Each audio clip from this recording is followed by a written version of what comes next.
جی السلام علیکم. Welcome back to deep analysis with M Sufyan. Guys جو آج ہم ٹاپک کرنے جا رہے ہیں وہ پارلیمنٹری فارم آف گورنمنٹ ہے. تو پارلیمنٹری فارم آف گورنمنٹ کو سمجھنے سے پہلے آپ کو ڈیموکریسی کے بارے میں پتہ ہونا چاہیے. ڈیموکریسی ایک ایسا طرز حکومت ہے جس میں لوگ اپنے ووٹس کے ذریعے اپنے نمائندوں کو الیکٹ کرتے ہیں، اپنے ریپرزنٹیٹیوز کو الیکٹ کرتے ہیں. وہ نمائندے، وہ ریپرزنٹیٹیوز پارلیمنٹ کے تھرو لاز بناتے ہیں، ان کی امپلیمنٹیشن کرواتے ہیں اور عوام کے فنڈامنٹل رائٹس کو پروٹیکٹ کرتے ہیں. عوام کے لیے ایسی پالیسیز بناتے ہیں جن سے عوام کو فائدہ ہو. تو تو parliamentary form of government democracy کا ایک طرز حکومت ہے جس میں جو سارے اختیارات ہیں وہ ہیڈ آف دی گورنمنٹ کے پاس ہوتے ہیں اور ہیڈ آف دی اسٹیٹ برائے نام ہوتا ہے. تو head of the government prime minister ہوتا ہے اور اس کی کیبنٹ. تو پرائم منسٹر اور اس کی کیبنٹ کے پاس سارے اختیارات ہوتے ہیں پارلیمنٹری فارم آف گورنمنٹ میں.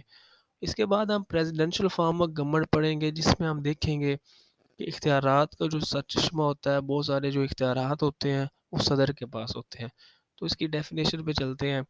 A system of government in which the power to make and execute laws is held by a parliament. یعنی کہ قوانین کو بنانا اور ان کی امپلیمنٹیشن کروانا، ان کو ایگزیکیوٹ کروانا کہاں سے؟ پارلیمنٹ میں سے. ٹھیک ہے، یعنی کہ پارلیمنٹ جو ہے نا وہ لاز کو بناتی ہے اور اس کے بعد ان کی امپلیمنٹیشن. تو اس سارے سسٹم کو جو ہے نا ہم پارلیمنٹری فارم آف گورنمنٹ کہتے ہیں. اب اس کی کریکٹرسٹکس کو دیکھیں گے، اس کے میرٹس کو دیکھیں گے اور اس کے ڈی میرٹس کو دیکھیں گے. تو سب سے پہلے ہم کریکٹرسٹکس کو دیکھتے ہیں کہ خصوصیات کیا ہیں. تو nominated head of the state, دو چیزیں ہوتی ہیں، ایک ہیڈ آف دی اسٹیٹ ہوتا ہے، ایک ہیڈ آف دی گورنمنٹ ہوتا ہے.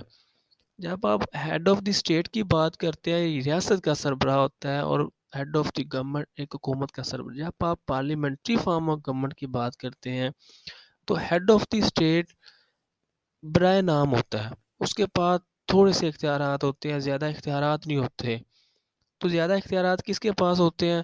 وزیر اعظم کے پاس ہوتے ہیں جو ہیڈ آف دی گورنمنٹ ہوتا ہے. اس لیے آپ پارلیمنٹری فارم آف گورنمنٹ میں جو اختیارات ہیں وہ وزیر اعظم کے پاس ہوتے ہیں اور آپ کا ہیڈ آف دی اسٹیٹ جو ہے نا وہ نومینل ہوتا ہے. سپرمیسی آف پارلیمنٹ، چونکہ وزیر اعظم اس کی جو کیبنٹ ہے وہ پارلیمنٹ کے ممبر ہوتے ہیں، وہ تب تک اپنے عہدوں پر رہ سکتے ہیں، وہ تب تک اپنے عہدوں پر فائز رہ سکتے ہیں جب تک انہیں پارلیمنٹ کا اعتماد حاصل ہوتا ہے. اگر انہیں پارلیمنٹ کا اعتماد کھو دیں یا طریقے عدم اعتماد جو ہے نا، یعنی کہ عدم اعتماد کی جو قرارداد ہے اگر وہ منظور ہو جائے تو انہیں اپنے عہدوں سے ریزائن کرنا پڑتا ہے. تو اس لیے پارلیمنٹ کے پاس سارے اختیارات ہوتے ہیں، وہ قوانین بنا سکے، ان میں جو ہے نا وہ امینڈمنٹ کر سکے. تو اس لیے سپرمیسی آف پارلیمنٹ اس کی کریکٹرسٹک میں شامل ہے. Cooperation between legislature and executive, اس پوائنٹ کو سمجھنے کی بہت ضروری ہے.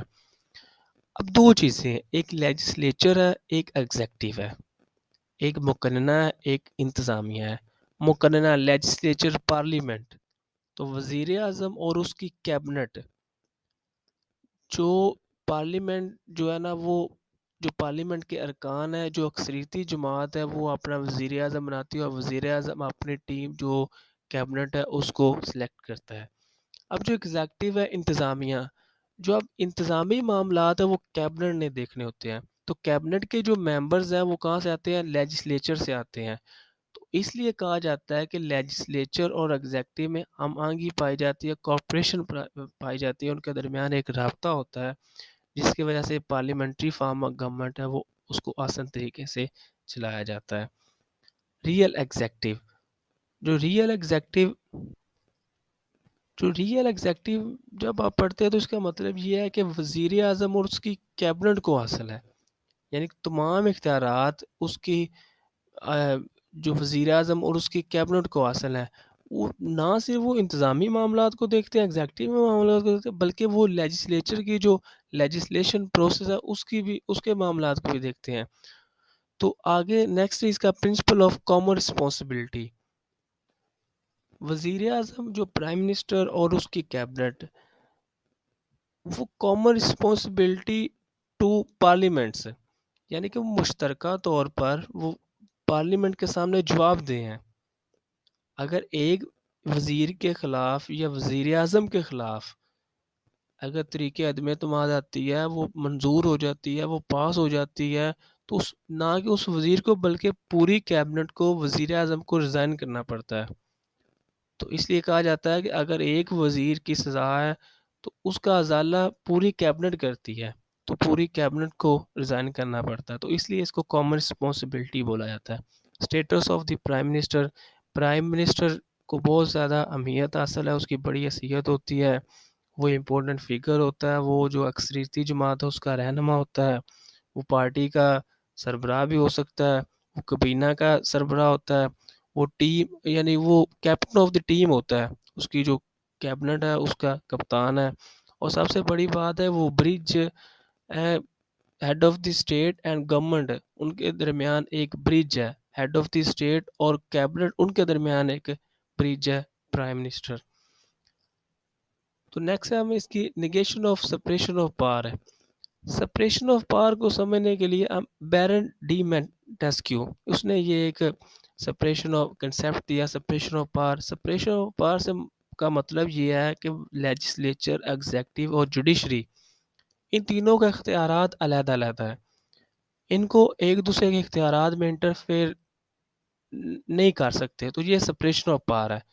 تو پارلیمنٹری فارم آف گورنمنٹ میں سپریشن آف پاور کی نفی ہے۔ Responsibility of executive, prime minister and his cabinet, وہ رسپانسبل ہے پارلیمنٹ کے سامنے، یعنی کہ ایگزیکٹو کے معاملات میں، انتظامیہ کے معاملات میں وہ پارلیمنٹ کے سامنے جواب دہ ہے۔ وہ تب تک اپنے عہدوں پر جو ہے نا وہ رہ سکتے ہیں جب تک انہیں پارلیمنٹ کا اعتماد حاصل ہے۔ تو یہ اس کی کریکٹرسٹکس تھیں۔ اب ہم اس کے میرٹس کی طرف چلیں گے۔ تو میرٹس میں سب سے پہلے cooperation between legislative and executive, جسے ہم نے کریکٹرسٹکس میں ڈیٹیل سے پڑھا ہے۔ فلیکسیبل گورنمنٹ، اس کو ایک لچکدار گورنمنٹ بولا جاتا ہے۔ وہ اس لیے بولا جاتا ہے کہ اگر یہ وقت کے ساتھ جو حالات ہیں ان کے مطابق ہم اس کو موڈیفائی کر سکتے ہیں۔ اگر کوئی ایمرجنسی جو صورتحال ہے تو اس میں ہم جو ہے نا وہ اپنی مرضی کی گورنمنٹ لا سکتے ہیں، یعنی کہ اس میں تبدیلی ہو سکتی ہے۔ جس کی ایک چھوٹی سی اگزامپل ورلڈ وار 2 میں جو پرائم منسٹر چیمبرلین تھے ان کی جگہ پہ نیشنل گورنمنٹ قائم کر دی گئی اور چرچل کو جو ہے نا وہ پرائم منسٹر بنا دیا گیا۔ تو اس لیے اس کو فلیکسیبل گورنمنٹ جو ہے نا وہ کہا جاتا ہے۔ رسپانسبل گورنمنٹ، تو رسپانسبل گورنمنٹ میں پارلیمنٹری فارم آف گورنمنٹ کو کہا جاتا ہے کہ ایک ذمہ دار حکومت ہے جس میں کیبنٹ جو ہے نا وہ مقننہ کے سامنے جواب دہ ہوتی ہے، یعنی کہ لیجسلیچر کے سامنے جو ہے نا وہ جواب دہ ہوتی ہے۔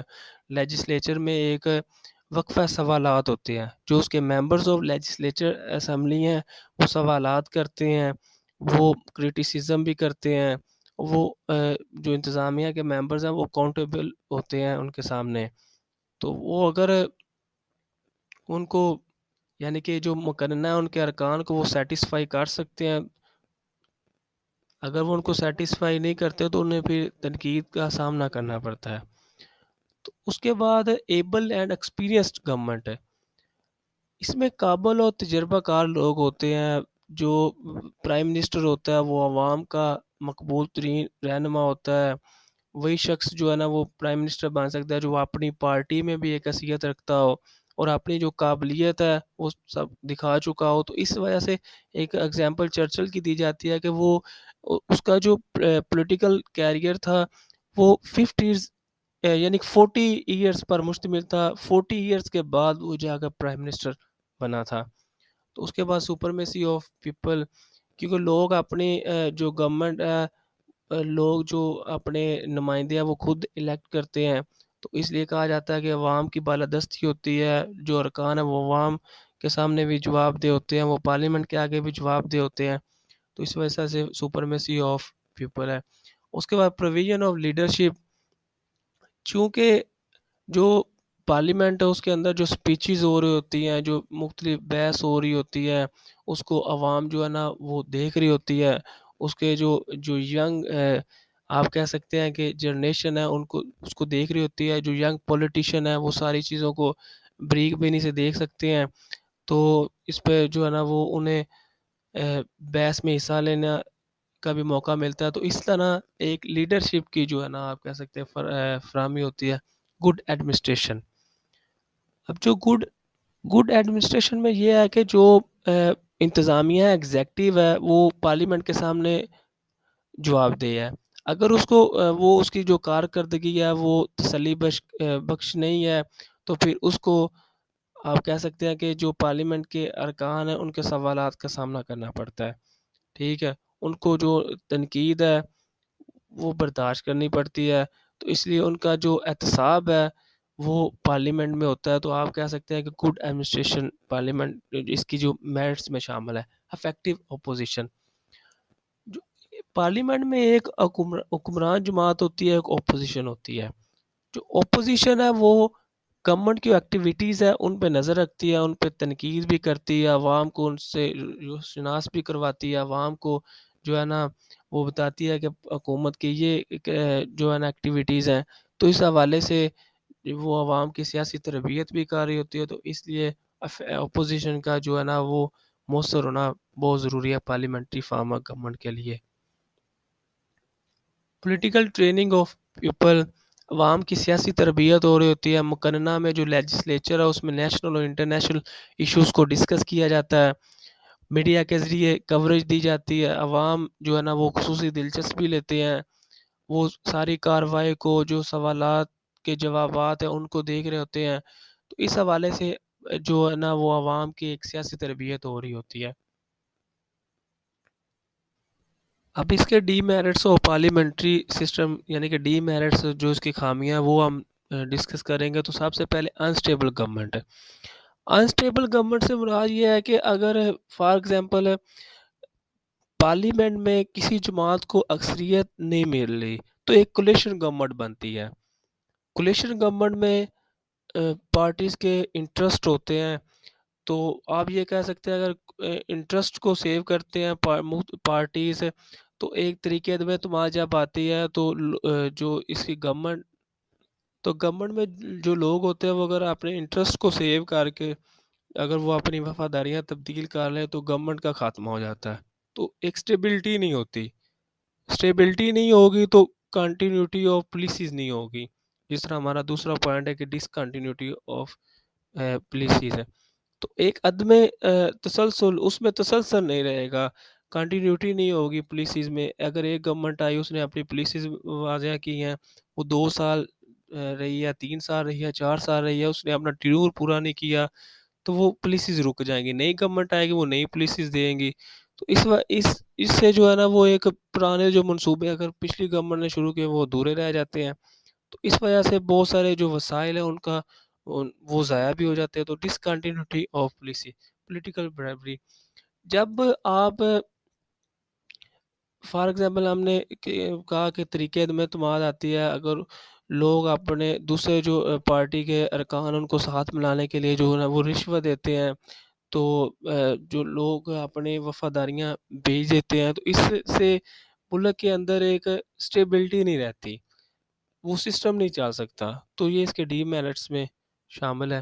اس کے بعد انکیپیبل ایگزیکٹو، جب ایگزیکٹو کو سلیکٹ کیا جاتا ہے، جو ایگزیکٹو ممبر ہے اس کو سلیکٹ کیا جاتا ہے، تو موسٹلی جو پارلیمنٹری فارم آف گورنمنٹ ہے اس میں اس کی کیپیبلٹی کو نہیں دیکھا جاتا، اس کا یہ دیکھا جاتا ہے کہ اس نے پارٹی کے لیے کیا کیا ہے، پارٹی میں اس کا مقام کیا ہے، بعض اور جو افراد ہیں ان کو وزیر بنایا جاتا ہے، جس کے بعد پارٹی بازی شروع ہو جاتی ہے، وہ لوگ اپنے جو وزارت ہے اس پر معیار ہے جو اس پر پورا نہیں اترتے، تو اس حوالے سے وہ بیوروکریسی کے ہاتھوں پھر کٹ پتلی بن جاتا ہے، جس سے سسٹم جو ہے نا وہ نہیں رن کر سکتا، ڈکٹیٹرشپ آف دی کیبنٹ، اب کابینہ کی آمریت کس طرح ہے؟ جو کیبنٹ ہے اس کے پاس انتظامی اختیارات ہیں. انتظامیہ کے حوالے سے جو عوام ڈیمانڈ کر رہی ہوتی ہے کہ ہمیں یہ لاز بنائے جائیں، ہمارے یہ فنڈامنٹل رائٹس ہیں، تو وہ جب قانون سازی کرتے ہیں تو جو ایک پارٹی ڈسپلن ہوتا ہے، پارٹی پالیسی ہوتی ہے، تو ارکان اس ڈسپلن کے انگینسٹ نہیں جا سکتے. تو جو کیبنٹ قانون سازی کروانا چاہ رہی ہوتی ہے تو پھر جو پارٹی کے لوگ ہیں ان کو اس پر ووٹنگ جو ہے نا وہ دینی پڑتی ہے، ان کو اپنی رائے جو ہے نا وہ اس کو یعنی کہ ہاں میں رائے دینا پڑتی ہے، جس وجہ سے ڈکٹیٹرشپ آف دی کیبنٹ، یعنی کہ جو کیبنٹ چاہے گی وہی ہوگا. ڈبل رسپانسبلٹیز آف منسٹرز، صاف ظاہر ہے جو منسٹرز ہیں وہ انتظامی معاملات کو بھی دیکھ رہے ہوتے ہیں، جو کیبنٹ کے لوگ ہیں وہ قانون سازی کے معاملات کو بھی دیکھ لیتے ہیں، تو ان کی جو یعنی کہ ذمہ داریاں وہ دوہری ہو جاتی ہیں، جس وجہ سے جو ہے نا وہ سسٹم صحیح طور پر نہیں چل سکتا. لیزینس آف ایگزیکٹو، اب ایگزیکٹو جو انتظامی معاملات ہیں اس کیبنٹ کے جو لوگ ہیں ان کو اگر کوئی اہم معاملہ ہے تو اس میں پوری کابینہ کو اعتماد میں لینا پڑتا ہے. کابینہ میں صلاح مشورہ ہوتا ہے، یعنی کہ مشاورت ہوتی ہے جس میں بہت سارا وقت ضائع ہو جاتا ہے، اور جو اہم فیصلے ہوتے ہیں ان پر فوری توجہ مطلب کی ضرورت ہے، لیکن ایسا نہیں ہو پاتا، تو اس لیے لیزینس آف دی ایگزیکٹو ہے. لاس آف یونٹی اینڈ کوآپریشن، جب اپوزیشن جو ہے نا وہ بلا وجہ تنقید کرے گی، دونوں یعنی حکمران جماعت اپوزیشن کو نیچا دکھانے کے لیے، اپوزیشن حکومت کی جماعت کو نیچا دکھانے کے لیے جب ہاتھ کنڈے استعمال کرے گی تو اس سے یونٹی نہیں رہتی، کوآپریشن نہیں رہتا. تو much expenditures, parliamentary form of government میں وزیر اعظم اپنے جو اقتدار ہے اس کو بچانے کے لیے بہت سارے جو وزراء ہیں، پارلیمانی سیکٹری ہیں، جو اس کے اسپیشل اسسٹنٹ ہیں، تو ان کو جو ہے نا رکھنا چاہتا ہے. تو اس وجہ سے بہت سارا جو کثیر اخراجات ہے وہ جو ہے نا وہ جو ریاست ہے اس کو برداشت کرنے پڑتے ہیں. تو یہ ہمارے پارلیمنٹ آف پاکستان، یہ ہماری مکنہ کی جو ہے نا وہ مختلف پکچرز ہیں. اس کے بعد کنکلوژن، آپ نے پارلیمانی فارم آف گورنمنٹ، جو پارلیمنٹری فارم آف گورنمنٹ ہے اس کو دیکھا، اس کی کریکٹرسٹکس کو دیکھا، اس کے میرٹس کو دیکھا، اس کے ڈی میرٹس کو دیکھا. تو اس کے بعد جو پارلیمنٹری فارم آف گورنمنٹ مختلف جو ممالک ان کے ساتھ ویری کرتا ہے، ان کے جو کتنے لوگ ایجوکیٹڈ، ان کا لٹریسی ریٹ کیا ہے، ان کا کلچر کیا ہے، ان کے نارمز اور ویلیوز کیا ہیں. جس طرح ہم انڈیا کی بات کریں تو وہ ایک سب سے بڑی جمہوریت کہا جاتا ہے انہیں.